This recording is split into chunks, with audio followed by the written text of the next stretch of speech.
Hey, it's me again. I got to thinking, when I did my Marine Corps history, I forgot about the whole middle section, 80 to 83. Yeah.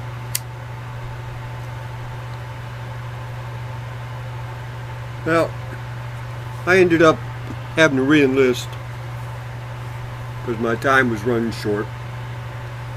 So I re-upped. Well, CMC came down and asked me if I wanted to go to Hawaii. I went home and talked to Pam about it.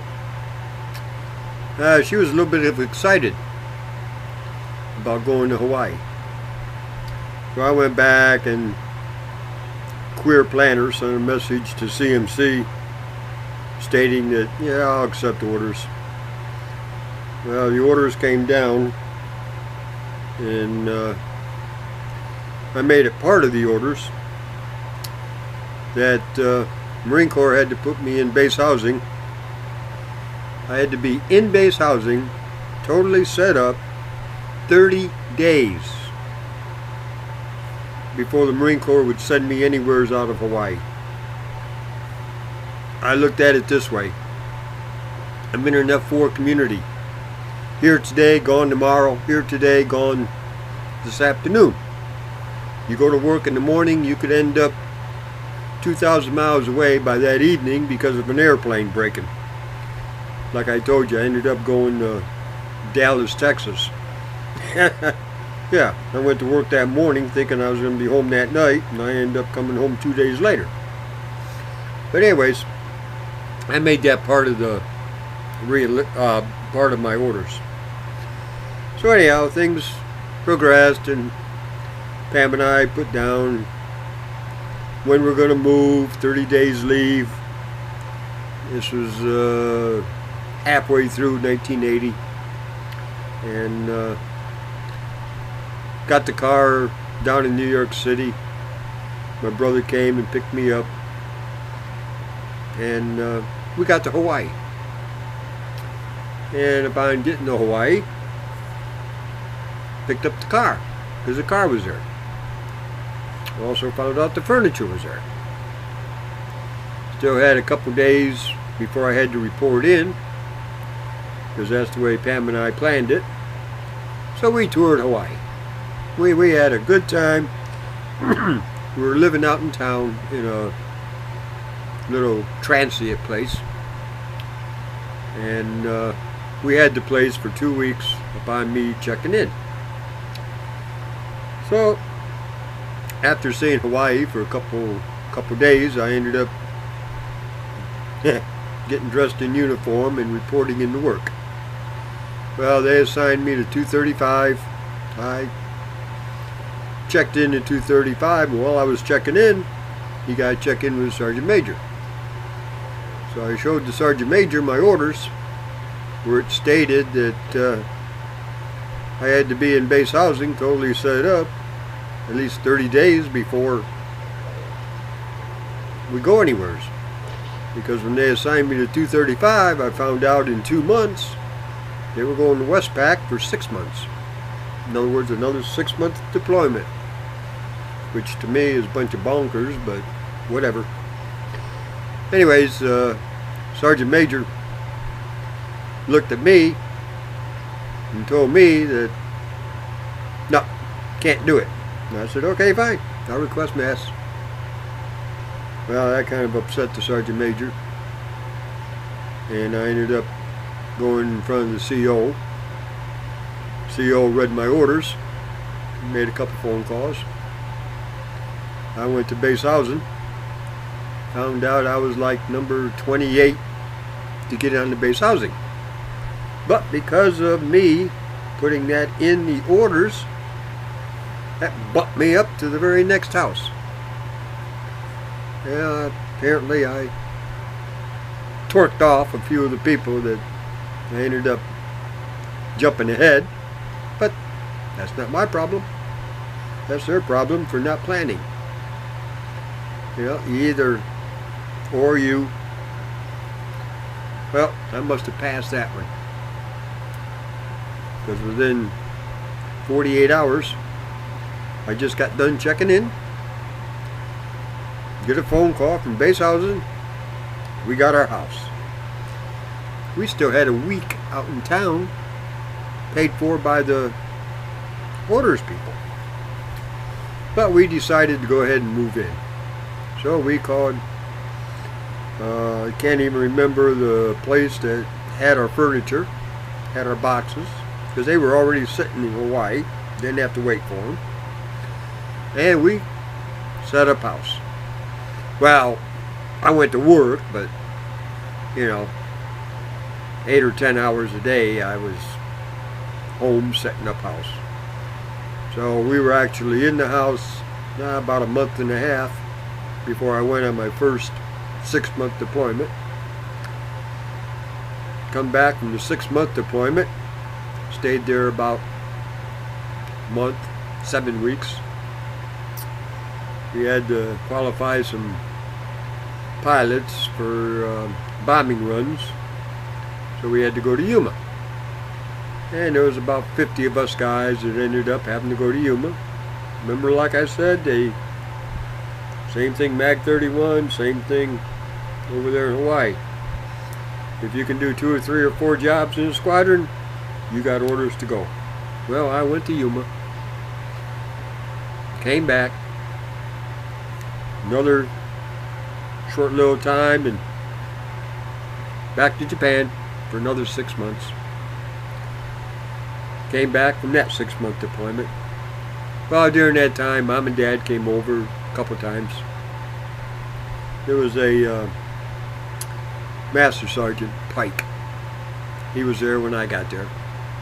Well, he checked in about the same time I did. He became in charge of maintenance control.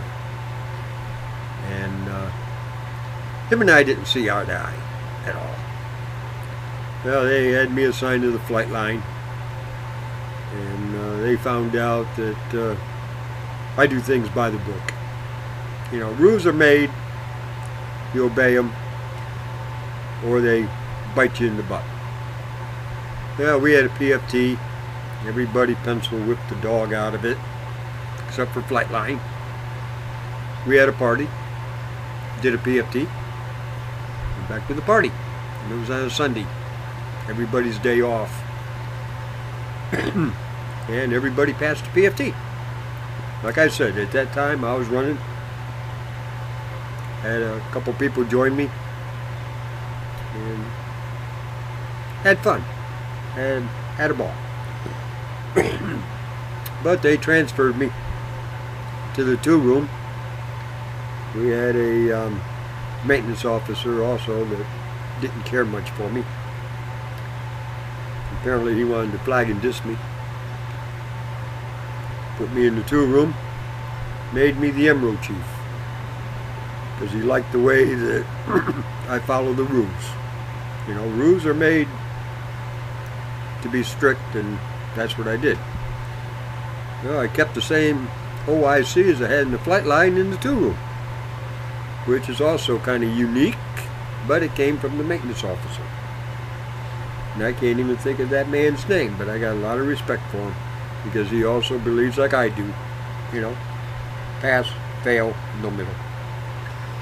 Well, anyways, we got that MRO together, and for the first time in 235's history, they got an outstanding on MRO.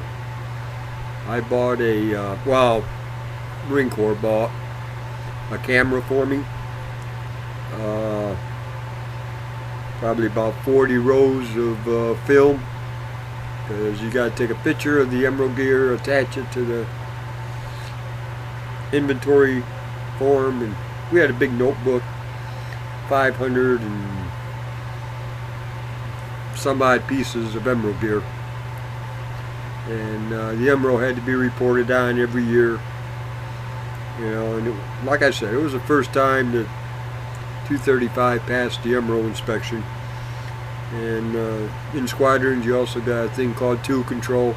Well, 2 room controls of tool control. That camera was also used to take pictures of the toolboxes.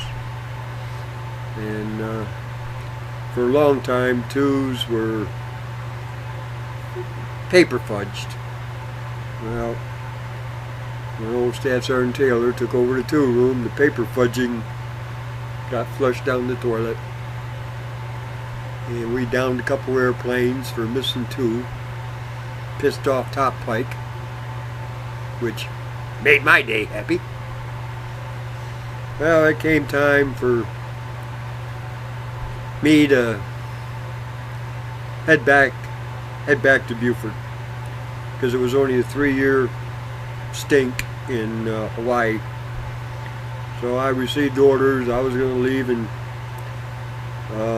3 months and go back to Beaufort. Well, Pam got island fever, so I started checking into that, and found out that I could send her and the kids home 40 days early. Yeah. Hey, fine. Pack up this thing, 40 days. When they're home, stuff will go to Beaufort, stuff will be waiting on me. My car, 74 Maverick, stayed in Hawaii. The trunk rusted out, Pam went to get in it one day and fell through the floorboard. Floorboard rusted out, there was no trunk. I sold the thing for $100, I think. But anyways, the 74 Maverick made it all the way through Hawaii, which was good. Well, came time. Pam and the kids got on the airplane. They came and packed up all my stuff. I took a couple of days off from work in order for them to pack up the house and ship that off. And I went to work after the couple of days off. I can't even think of his name now. Keith Stoddard, Captain Stoddard. He got promoted to major, and he joined me in 115 later on. At that time, he was Captain Stoddard. Well, anyways, he came down to the 2 room, and he looked at me, and he goes, Gene, it looks like you're going to be leaving here. And I said, yes, sir. And he goes, well, we're getting ready to go overseas, and I got to replace you. But I don't really know what to do with you. So what I'm thinking about doing as soon as I get a replacement in here is let you call in every morning, and when it comes time for you to leave, then you can leave. You know, I just want to get the squadron working together, and I can't really do that once we get over there. I want it solid here before we go. And I said, okay, no problem. So I went to the maintenance meeting. 2 room also, because of my job, you know, materiel. Well, it seemed like they were knowers for this overheat element. It goes on the door of the F4. And Gunny Carl, in charge of the electric shop, they were discussing it in maintenance control with Top Pike. I busted a gut laughing. And Carl looked at me and popped up and went, Gene, we need that part. And I said, well, go get it. It's right over there in supply. It's a consumable. It's a dime a dozen. Top Pike looked at me. Now, Top Pike and I have already had words overseas. You know, we've already had a couple heated discussions. And he don't like me from Adam. Well, Top Pike told me that according to supply, they're Norse. And I said, well, I hate to say this, but supply is full of crap. Well, he called me a wise ass and told me Prove yourself, you mother asshole. Whoa! You cursed at me? Top Pike, you're going to swallow those words. Carl, I'll see you in about 20 minutes.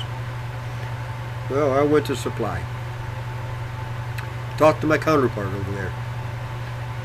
And naturally, Carl gave me the part number for the overheat element. We went to where it was, quote, supposed to be. Sure enough, that drawer was empty. The kid looked up at me and he goes, "Sorry, Gene, we don't have any." And I went, whoa, wait a minute, this is a consumable. You know, a dime a dozen. When was the last stock of this crap come in here? So he got on the computer and found out it came in just 2 days ago. And I said, how many of them? 20. Who was supposed to stock it? Night shift. Who you got working night shift? Well,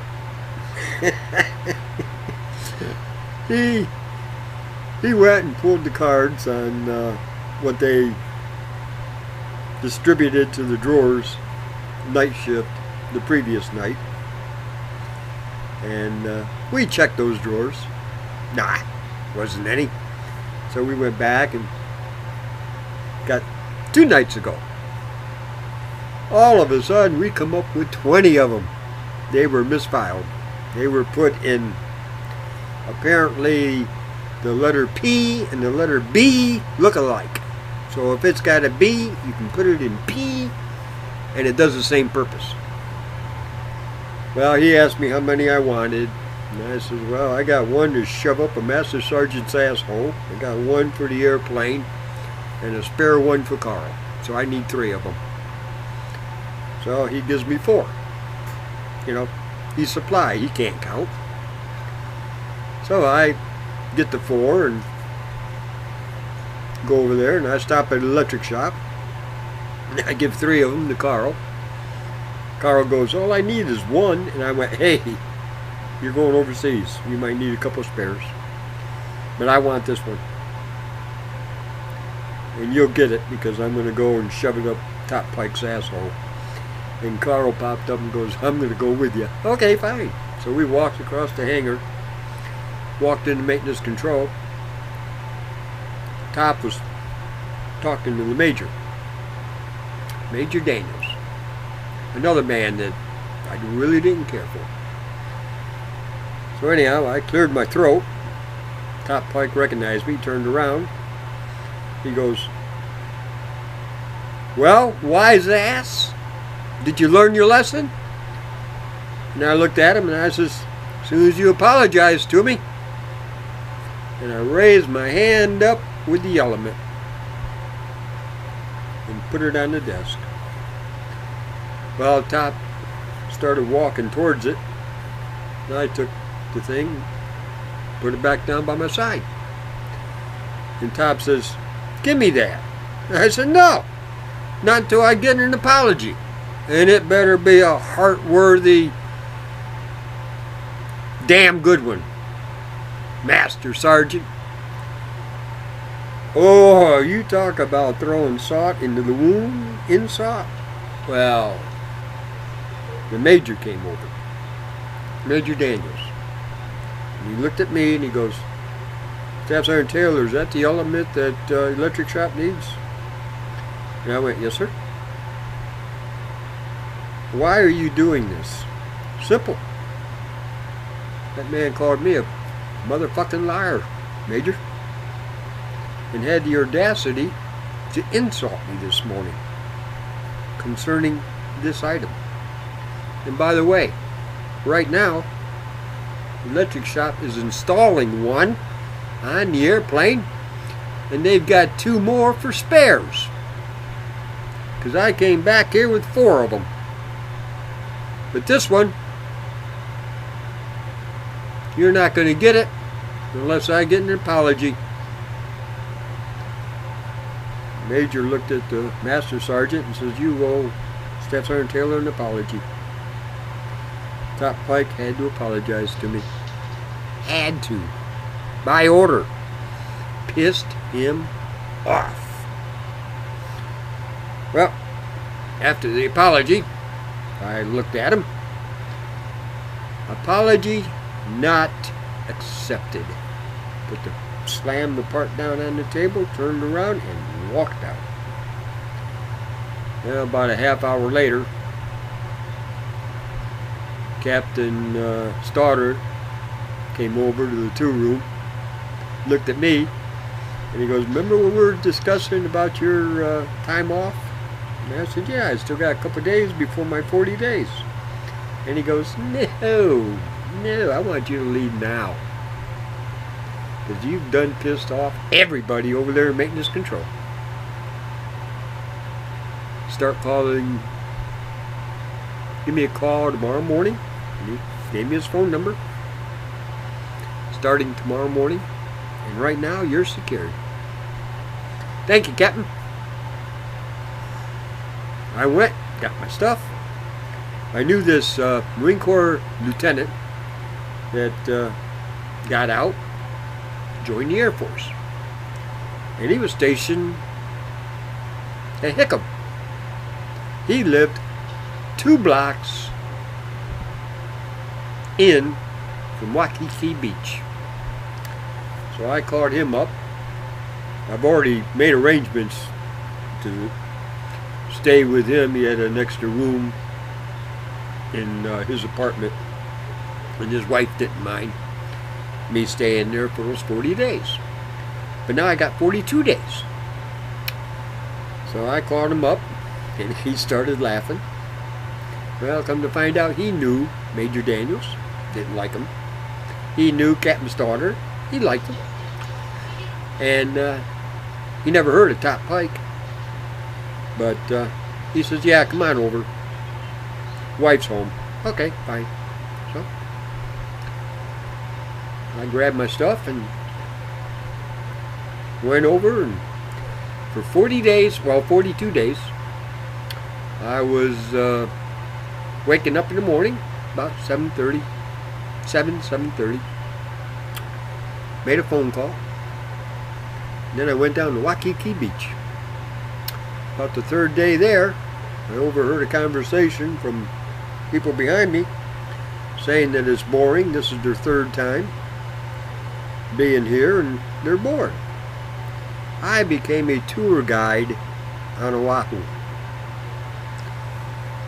And they bought me dinner. I took them around the island. Of course, I didn't have transportation at that time because I already sold the car. And he rented a car.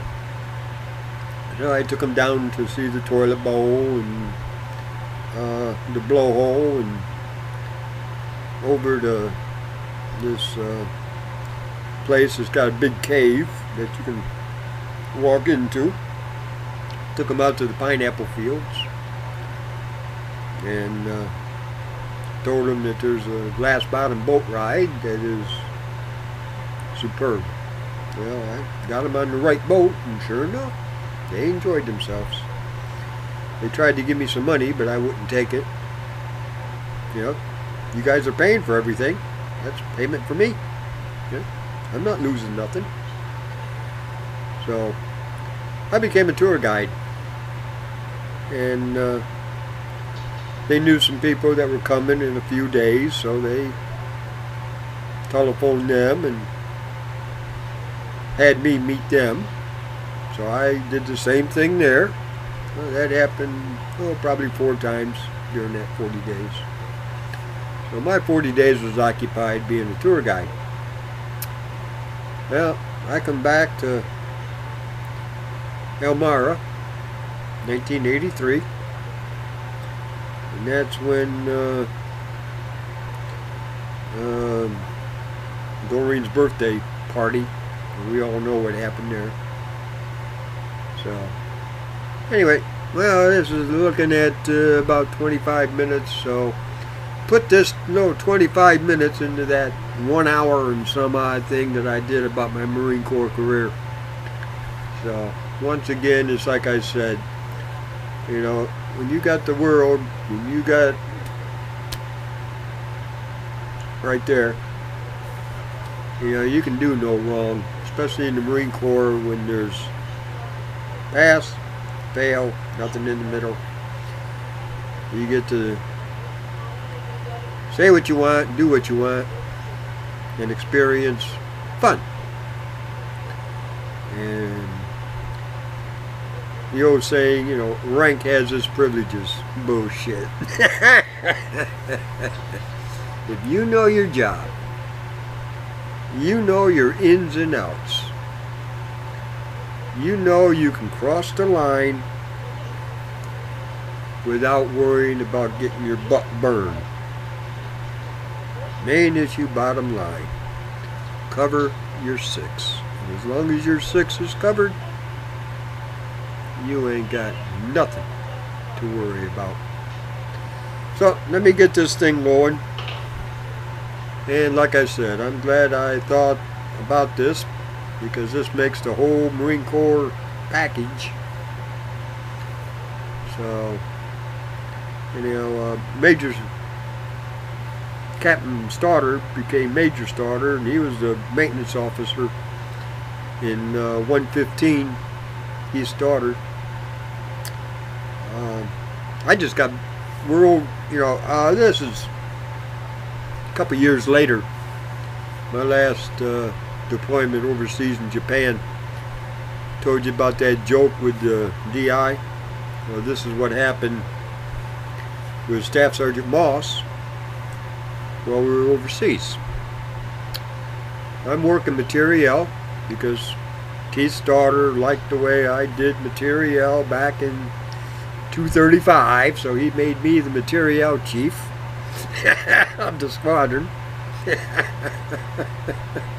Like I said, you know, once you get to know, they use you. Well, anyways, I'm overseas in Iwakuni, and the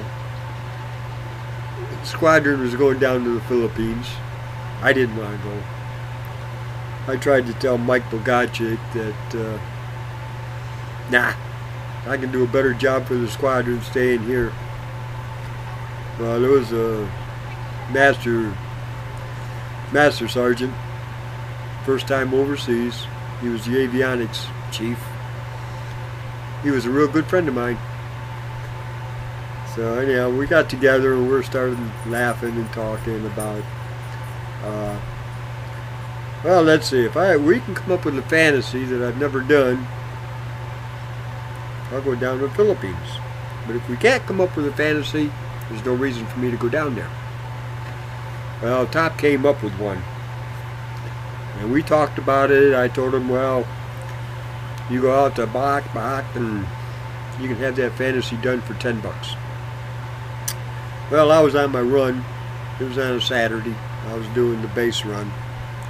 It's about 13.5 miles. I just got back to the barracks. No, I'm sorry. It was just a 5-mile run because it was during the week. I had to go to work the next morning. So it's about 6 o'clock at night.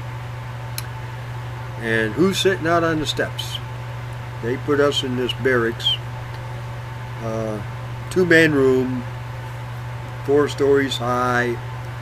You know, the days of the Quonset huts are gone. You lived in a hotel type thing. Every room had a TV, every room had air conditioning. There was a movie that the special services would drop by, and during that time I was Antichrist, and porno movies are not allowed in Japan, but I brought a couple real good porno movies because I found out that they got this movie thing with a VCR in the barracks. And I got to know the special services guys, so I told them one time to slip in this movie. You know, just to stir the pot, because I knew Moss and a couple other females were living in the same barracks. So they scheduled, I don't know, The Sound of Music, and we ended up watching Debbie Does Dallas. Well, the conversation the next day at work was quite interesting, because Moss was raising all kinds of hell because it's against Japanese law to watch porno. And who did the porno? Well, she automatically accused me of putting in the porno movie. I don't have a key to that room. And where would I get Debbie Does Dallas over here in Japan? You brought it with you. Well, get out of here. I did not bring it with me. I didn't. It was packed up in seat shop. Anyway, yeah, I get back. This is a few days after that movie thing. I get back to the barracks and Moss was sitting outside. Well, the Navy Times came out that there were prostitutes and whores in the Philippines. And I went, what? Jeez, Moss. You shouldn't have a problem with that at all. You and Mrs. B. You're Mrs. and Mr. B. Like I said, the name calling. So, anyway, we talked about it, and she made the mistake and said she will not compete with a whore. So I did well. Up until now, I never considered you one. Well, she got pissed, red in the face, went in the barracks. Next morning, I get to work. Mike Bogacic, Warrant Officer Bogacic, I knew him back when he was a PFC Lance Corporal, but he turned CWO, and he goes, get a cup of coffee and go in the back. Keep your mouth shut. What's going? Just get a cup of coffee and go in the back. So I got a cup of coffee and I went in the back. Well, who's back there? Top Crippin' Trippin'. The Penguin, the Bible, Chrome Dome. Geez, I can't even think of the names of the other jerks. And Moss. Mrs. B is back there. And they got the UCMJ opened up on Top's desk, and they're going through every article to see what they could nail me with because of what I did to her the previous night. So I'm sitting there. Well, Keith's daughter finally comes in his door, looks at me, looks at them, and goes, what is going on? All 9 people started talking. The major put up his hand and went, stop. So they all stopped. He looked and he goes, Moss, what is going on? Well, Moss told him. It took about 5 minutes for her to rattle out all of it, but she told him. He stood there and he looked at me and he goes, you got anything to add to this? I took a swig of coffee and I said, yes, sir. I think you ought to write her up for the Congressional Medal of Honor. It's the first time the redheads told the truth. Oh my God. The looks I got from everybody over there. Well, the major told them to rip up and throw away all the paperwork, get out of his thing, put the UCMJ away, go back to work. Gene, you sit there, I want to talk to you. So, after a couple minutes, they all left. The major looked at me and he goes, there's no way you can work today. And all those people are going to do is harass you. Take the day off. I'll let Mike know. Okay. I went out his door, went back to the barracks, changed clothes, and took the day off. Well, they did go down to the Philippines. Naturally, I didn't get picked on the next day. Everybody left me alone. Apparently, Keith's daughter talked to all of them and mellowed everything out. Well, Top came up with a fantasy that I never had. I told him to keep his mouth shut. So he did. Squadron went down. I stayed back. First time ever, I spent 6 months in Japan. Well, the advance party comes back. Top, Moss, the Bible, and Chrome Dome. I get the word that they're over at the Chow Hall. So I get on my bicycle. And I go to the Chow Hall. Well, I get to the Chow Hall. And I sit behind Top and Moss. And I welcome them back. Hey, welcome back to the real world. Well, Top turned around and he goes, Gene, we need to talk. And I says, let's do it. And he goes, I had your fantasy. Now you got to remember that this fantasy of mine went squadron wide. You know, even the little troops were putting ideas into their bosses' heads about my fantasy. Well, Top turned around, looked at me, and says, hey, I had your fantasy. And I looked at him, and I says, really? How much it cost you? $25. I just about choked. You spent $25 for that? Ha! Yeah, you stupid American. Moss turned around, looked at me, looked at Top, and said, what fantasy did he have? And Top just looked at her and went, 4 girls screwing the hell out of each other with dildos. Well, Moss turned around, looked at me, and just started chastising me for being a pervert. And I looked at her and I went, you're yelling at me, and he's the one that it cost him $25. And not only that, he left out the best part. She asked. Okay? Let me make this clear. She asked. What part did he leave out? Simple. Me beating my meat. And I started banging my leg. She turned beet red. Got up and started to walk out. Well, I started yelling for a messman. One of the messmen came out.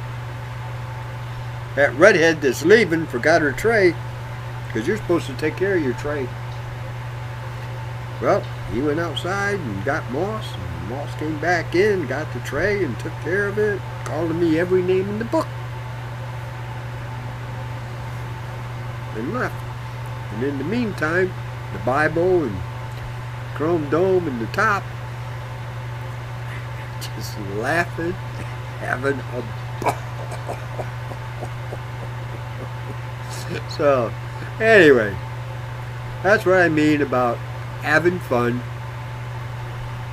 and keeping it real.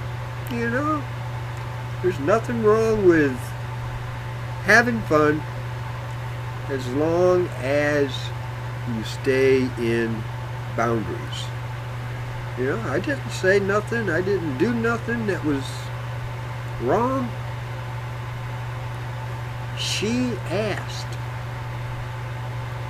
Yeah, just like that thing about her ripping off that thing. She demonstrated. So, you know, sooner or later she's got to learn. And I think she did. I think. Anyways, squadron came back. Everything was good to go. We finished up that and headed back to Buford. And that's when I picked up that thing about that Navy captain having that little lesbian thing. So this 40 minutes goes right in the middle of that hour thing about my Marine Corps. So anyways, hope you guys liked this video. I'm shutting it off and gonna log it. So God bless.